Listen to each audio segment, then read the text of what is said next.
It's time for another edition of Lewis at Large, 60 minutes of smart talk radio featuring guests from all walks of life in conversation with your host, Warner Lewis. So sit back and lend us your ears for the next hour. Now here with today's first guest is the host of Lewis at Large, Warner Lewis. Well, welcome everybody to another edition of Lewis at Large. Yours truly, Warner Lewis, once again from the flight deck, and of course that means some smart talk radio is in your future, and very pleased to have back on with us again John Wukovits, extraordinary historical author. He's a military historian specializing primarily in World War II, author of 9 books altogether, including most recently, actually that's not true, Hell from the Heavens, the epic story of the USS Laffey. That's what we talked about last time, actually. A brand new work called Tin Can Titans, the heroic men and ships of World War II's most decorated Navy destroyer squadron. We'll talk about that and talk about the U.S. military in general. Pleased to have him. John, how are you, my friend? I'm very fine, Warner. It's so nice to be back on your show. Well, again, military history is something that is of particular interest to you. Remind our Lewis at Large listeners again, why military history, why is it so important to you, especially World War II? Well, since I was a kid in grade school, actually, when I read a book about World War II, I was just fascinated with the entire thing, both European and Pacific theaters. As I grew older, I started to gravitate more toward the Pacific theater, and that's where the interest eventually bubbled into what it is today. And I've always sort of felt, okay, our military has a lot of good lessons for everybody, not just those going into the military, but for students, for instance, like I taught 8th grade students for some time. Well, there are some wonderful lessons that these men and now women have to share that can help out 8th graders, can help out adults, can help anybody. So that led to my deep interest in the military. Well, an interesting premise here. Some of the background here is in the 29th of August in 1945, Admiral Halsey entered Tokyo Bay, or the fleet was going to enter Tokyo Bay to accept the Japanese surrender after years of war. And it would have been traditional, I believe, to maybe send the USS Missouri in to accept that surrender, but instead he granted that honor and that glory to a trio of destroyers. And I'd like to kind of pick it up there from you, the thought process behind it and the symbolism of it. Yeah, normally, as you just said, the Missouri might have gone in because that was Admiral Halsey's flagship. It was an important battleship of the war, so a large vehicle leading in all these other battleships and cruisers and destroyers. But Halsey decided, no, I want to go with some of these other guys, these 3 destroyers who are here, the Nicholas, O'Bannon, and Taylor were the 3 ships. He did that because in late 1942 and early 1943, those 3 destroyers plus others that joined them were crucial in turning around the situation in the Solomons. At a time when they were operating, as Halsey himself said, on a shoestring. We just didn't have much to go on there. Most of what was being produced in the United States was being shipped over to Europe, and he had to take, what was left over. And at the same time, given this tremendous task of stopping the Japanese advance, which up until that time had not been done. Well, these destroyers stepped in where cruisers and battleships might not have been able to, and certainly way before the mighty aircraft carriers of 1944 and 45 were even out there. So they filled in quite huge shoes there, and their job in the Solomons is what led Halsey to say, those fighting ships down there, pointing down toward destroyers from a battleship, they're going to lead us in. I want to honor them. So you had the spectacle of 3 destroyers leading in this vast fleet into Tokyo Bay. And I'll tell you that when I read that, that's what I thought, okay, that sold me on the idea of this book. What do you think the rest of the Navy and what would the rest of the sort of the whole military administration think of that? or and not, I'm not lessening the event at all. Did they care that much? Was that always going to be his call, or was this something really unique and surprised I don't people? really think it mattered to any of them because they knew most of the focus would be on guys like MacArthur and the dignitaries and all. The rest of the Navy, especially the Navy in the Pacific, knew all about O'Bannon and Nicholas and Taylor and Fletcher and all the other ships of Destroyer Squadron 21. So they had no objections to the nod being given to them. Here's a question for you, a little bit off track, but you have the SS or USS Missouri, the USS followed by several other names. Were destroyers necessarily, were they not given a designation of USS and just given single names? And if so, do you know what's the distinction there? No, destroyers would be like the USS O'Bannon, for instance. So there was a USS in front of all the ships. O'Bannon that ship was named after a naval officer in the early 1800s who led an attack at Tripoli. What when you did this research, did you have an opportunity? Are there people that are still living you were able to interview from that day? Yeah, I just spoke to one this morning a little bit ago. I'd sent him a copy of the book as my way of saying thanks for helping. I was able to interview some of the survivors, which is one of my favorite parts of research, but also obviously one of the aspects that's dwindling by the week. There are still men around. Most would be in the youngest is probably upper 80s anyway. And so that source is rapidly dying out, and I hate to see it go, but that's just a fact of life. But yeah, there were plenty for me to talk to, and then I was able to get from families copies of letters or reminiscences that their dad or grandpa or whatever the case may be wrote for family. And it was like one of the main principal characters in the book is Doc Ransom. I was able to obtain a diary he kept during the war, which he wasn't supposed to do, but a lot of guys did anyway. And his son sent me that diary, so I digitized the whole thing. And I couldn't interview Doc Ransom because he died quite a while ago, but through his diary, I was able to bring him alive. If you just joined us, yours truly, Warner Lewis from the flight deck of Lewis at Large Radio. We're talking to John Wukovits, who has been on here before. He's a military historian, well-known, author of 9 books, including the most recent one, Tin Can Titans. That's what we're talking about this segment, primarily about the heroic men and ships of World War II's most decorated Navy destroyer squadron. John, tell us, if you can, in a little bit more detail, tell us about that day when they went into Tokyo Bay. Tell us what happened that day and with as much detail as you can. Well, they led them in, like those 3 ships led them into Tokyo Bay, and then the surrender ceremonies did not occur for a couple more days, September 2nd. And so after O'Bannon and Nicholas and Taylor led them in, they were each given assignments, generally to pick up newspaper reporters or to transport dignitaries to the surrender ceremonies.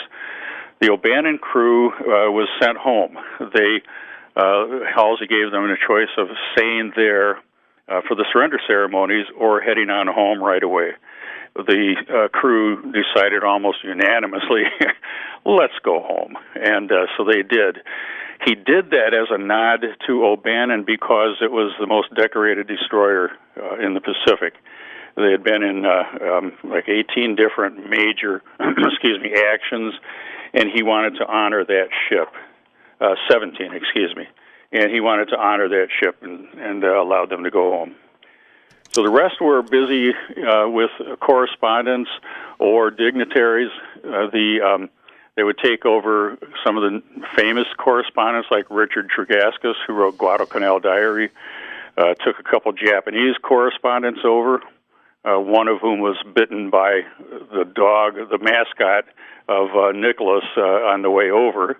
And it was called the last overt offensive action of the war, tongue-in-cheek way. Yeah.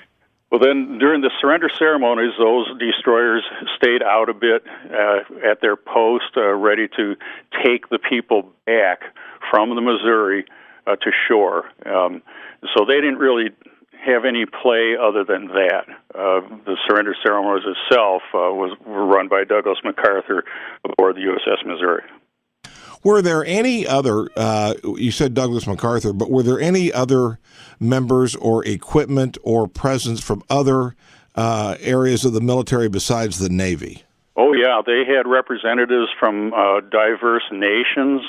You know, any of the nations, our allies in the Pacific would send a representative.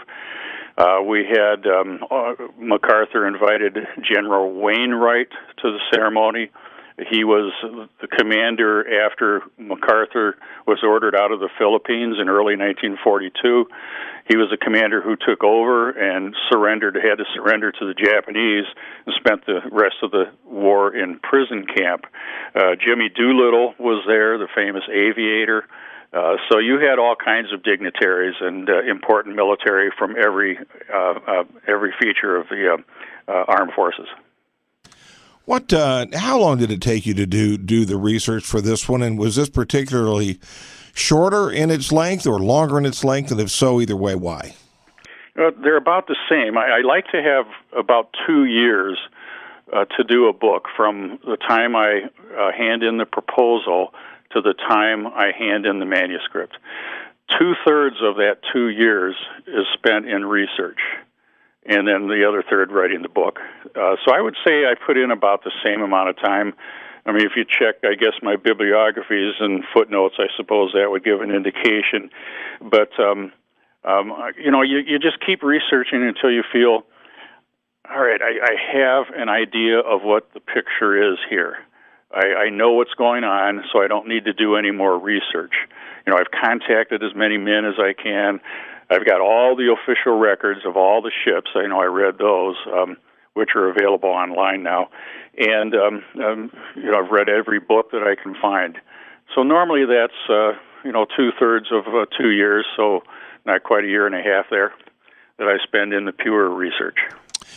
John, what also about the role of the United States Navy in general? Let's go a little more global with this. Has its role as a division of the military changed over the last, say, 30 years or so? Is it asked to do more, to do less?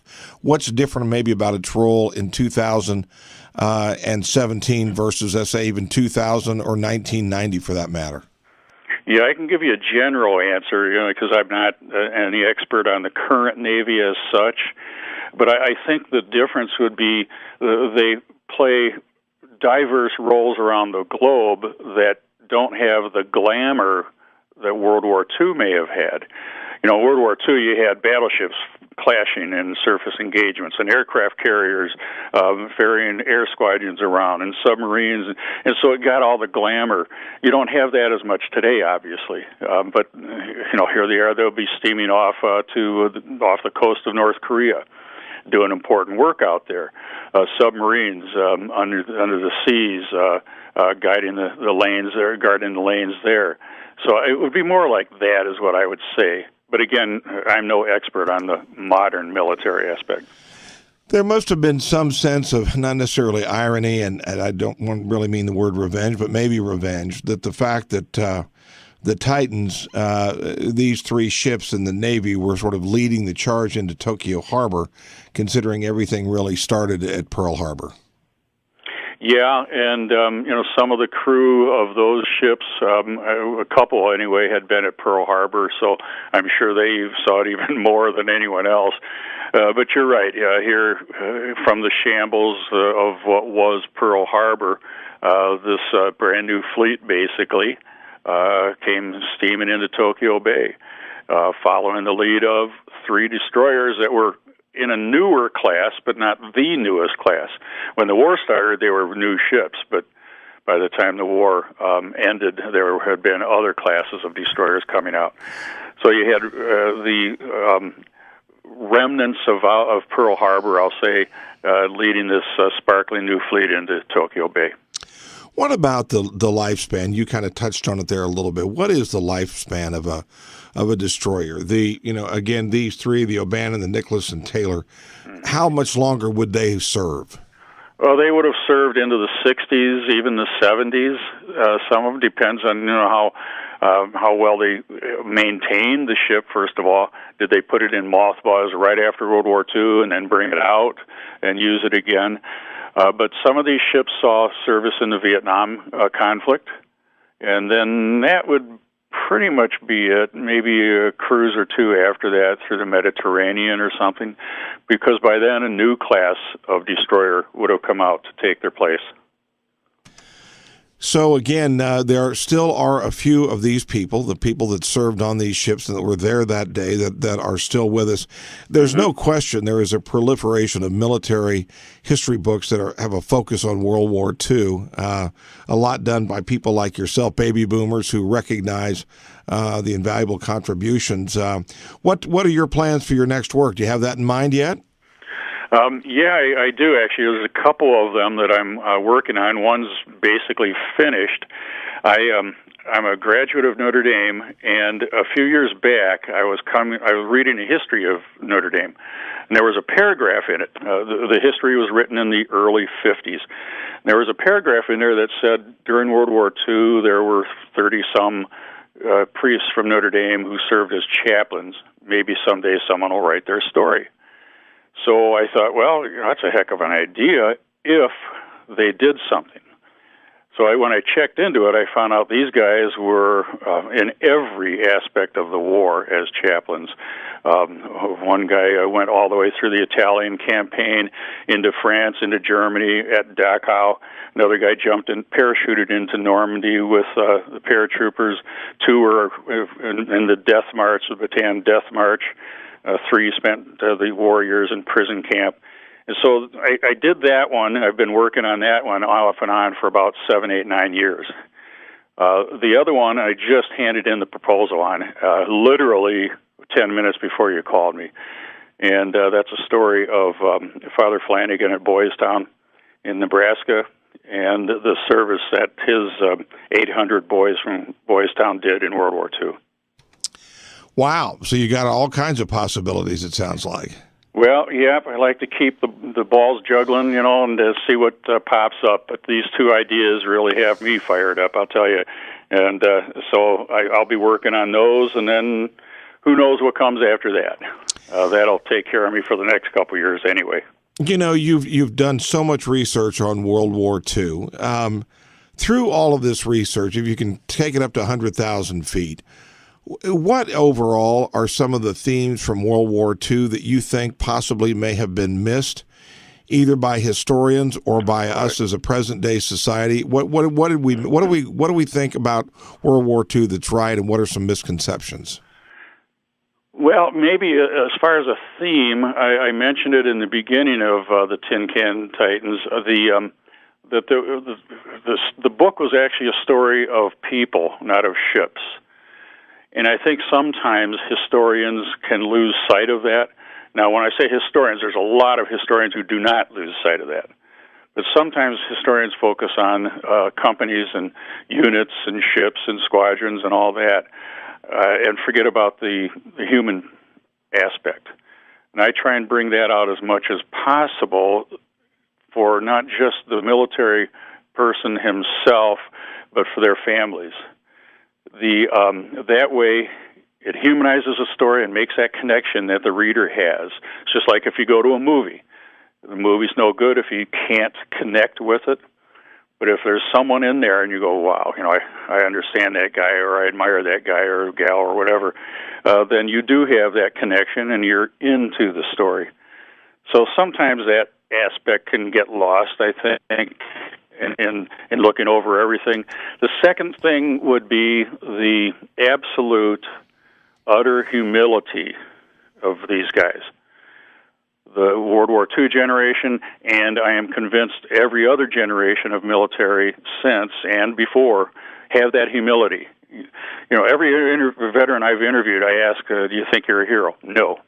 I was just doing what I was supposed to do. End of story. And they move on. In today's society could use a good heaping dose of humility, I think. There are too many people who boast too much. Learn something from those World War II guys, I think would be very good. Well, this is a fascinating work, another tremendous story, true story, told for us and information gathered by our guest, John Wukovits, again, who has been on this show before, and very pleased to have him on again. Again, the work is called Tin Can Titans, the heroic men and ships of World War II's most decorated Navy destroyer squadron. John, asked you this before, but again, how can our listeners find out more about some of the work you've done and the research you've done? I have a website, johnwukovits.com. They can go there or just Google my name. Everything will come up. Actually, anything they need is right there. Well, again, appreciate your time and your insights, and look forward to talking to you again on one of those other two works that you've got at least in the pipeline, and best of luck to you. I appreciate that, Warner, and thanks again. You're a pleasure to talk to. Well, thank you. We'll be back with more right after this on Lewis at Large. You love your dog and you love your yard, but sometimes what your dog leaves behind can make you not love your yard so much. Well, when that happens, it's Call of Duty Pet Waste Removal Service to the rescue. Large or small dogs, big yard or small, call Call of Duty. They clean up the mess your dog leaves behind. So if you're tired of cleaning pet waste from your yard, call Call of Duty. 764-7224. That's 764-7224. Prompt, effective, courteous services on the way. Your yard is left clean and waste-free. So don't waste any more time on waste. Call Call of Duty in Lawrence, 764-7224. That's 764-7224. Or visit their website, callofduty2010.web.com.